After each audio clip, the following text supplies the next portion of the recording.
Hi Bookship, it's Roz, and I'm here to do one of those videos where I talk about a couple of recently published books, new fiction that I've read recently, to give you perhaps some idea of whether they're books that you might like to add to your long-term TBR or not. The two books are Windmill Hill by Lucy Atkins and House of Doors by Tan Twan Eng. And Windmill Hill, well, they were both published sort of late May. And I've read them both in the past couple of weeks. Windmill Hill is, I think I would describe it as a literary thriller. Lucy Atkins is a journalist and a literary critic and a writer and teaches, I think, creative writing. And, that's what she brings to the book, I suppose. But this book, what this book is fun. It's her fifth novel. She writes with sort of assurance and confidence. It's light relief novel, but one that won't insult your intelligence. There's plenty in it to engage your mind, your emotions, your senses. And it's about two women living in a sort of dilapidated cottage and windmill on the South Downs in Sussex. Now, the apparently sort of fragile Astrid and the capable and practical Mrs. Baker. The windmill that it's based on is local to me. It's about 3 or 4 miles away. I know it, and that gave it, I suppose, that's what attracted me to read the book, to get it out of the local library. But I don't think that it's only me that will enjoy the sort of atmospheric detail of the mill, of the workings, of the setting. It's not just because it's local to me that's appealing. It's a very sort of well realised setting for a book. There's 3 narrative strands to this story, okay, and the main one is the present day story of, as I say, these 2 older women living together in this cottage and windmill. They're a bit eccentric. They've got 3 little dogs, and they're struggling to make ends meet. And they've got a old jalopy of a car that's falling to pieces. And Astrid has a lot of aches and pains, and Mrs. Baker, we know, has a sort of it appears sort of reserved and reticent, but we know there are sort of dark reasons in her past for that. And both women have sort of elements in their past that are catching up to bite them in the present day story.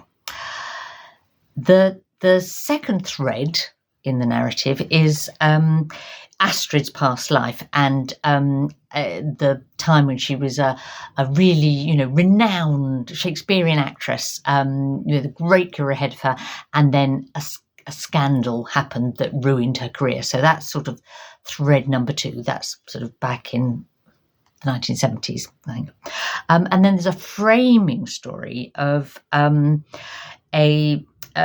eccentric previous resident of the mill, Constance, who's this sort of bohemian aristocrat figure, and that sort of scandalised the village with her behaviour and the behaviour of her friends, but has a sort of tragic element to her story too. So those are the 3 strands, and she knits them together really well. There are a few kind of missteps for me.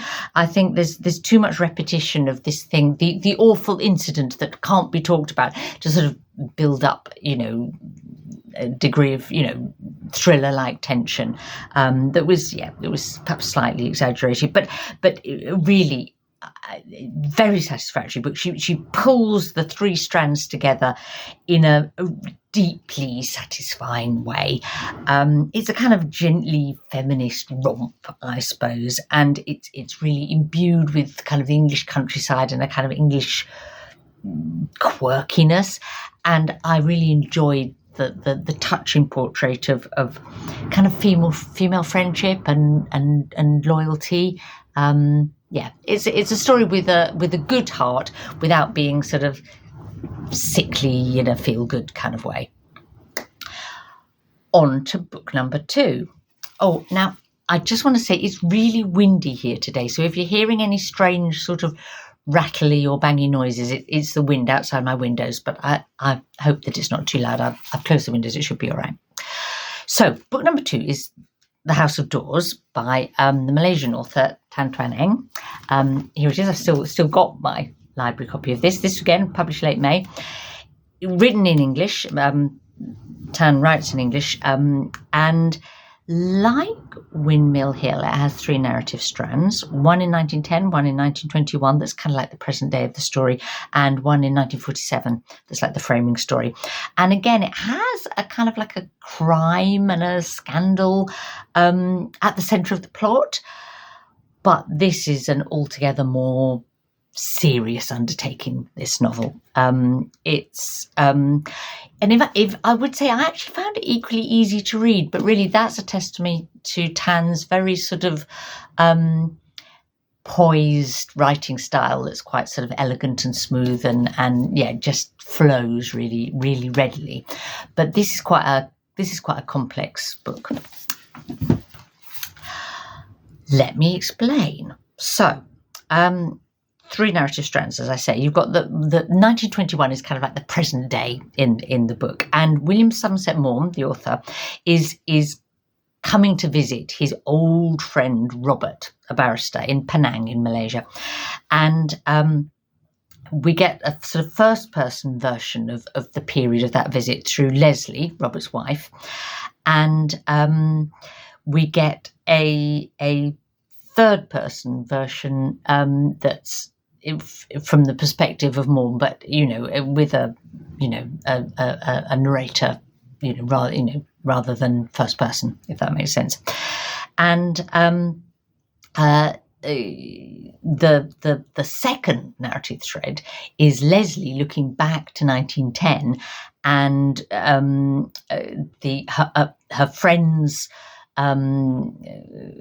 trial for killing another member of the European community in Penang, and but also the visit of the real life Chinese revolutionary Sun Yat-sen to Penang, and he came to kind of raise support for his cause in trying to overthrow the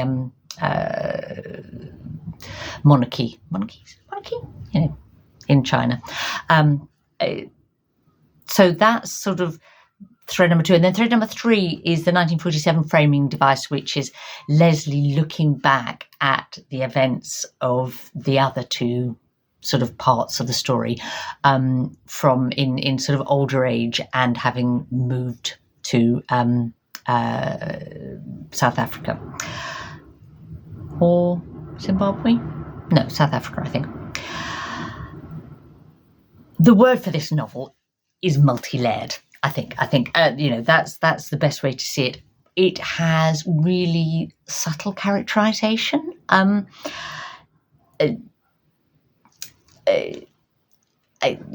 Leslie, although her story is told in the first person, her character is not kind of, things are held back. And her character gradually emerges. In particular, her sort of attitude to sort of her attitude to homosexuality and her feelings about that, and her attitudes to sort of Chinese Malaysians, and she's much more complex than she initially appears to be. This sort of uptight sort of English mem, but there's a lot more to her than that.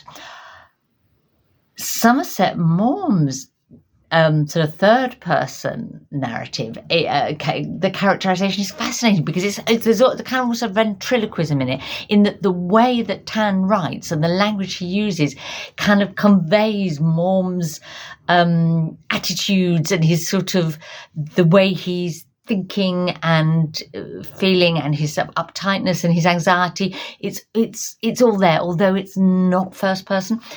Very skillful writing, I thought. The Penang itself is absolutely central to this book, and that's where Tan Twan Eng, that's where he's from, that's where he grew up, and his descriptions of Penang are lush, vivid, key to the atmosphere of the book, I suppose. But the other thing that he does is he, absolutely nails for us, the reader, the sort of nuances of Penang and indeed sort of Malaysian society at the time. And all the different. I mean, Malaysia then was a real melting pot of different sort of cultures, and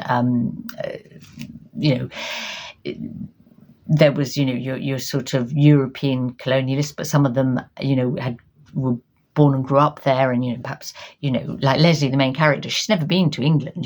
She's English, but she's not English. She's there's the Straits Chinese, there's the Malays, there's Sikhs, and like others that kind of really rich, complex society, and Tan kind of takes us right in there, but primarily from the sort of European colonialist perspective, which, as I say, he really catches as a in a way that is both like simultaneously critical and sympathetic. That makes sense, doesn't it? Yeah, it does.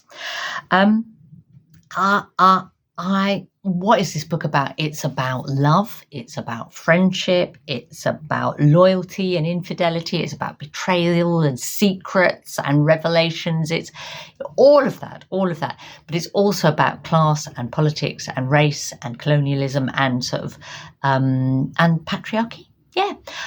What a rich book. Am I kind of bubbling with in enthusiasm in an almost incoherent fashion about this book? It's because I'm really rated as a novel, and I just love the kind of metafictional kind of component of the book. So in the story, Leslie tells the story, a fictionalized version of a real life crime and scandal, to a fictional version of the real life writer, William Somerset Maugham.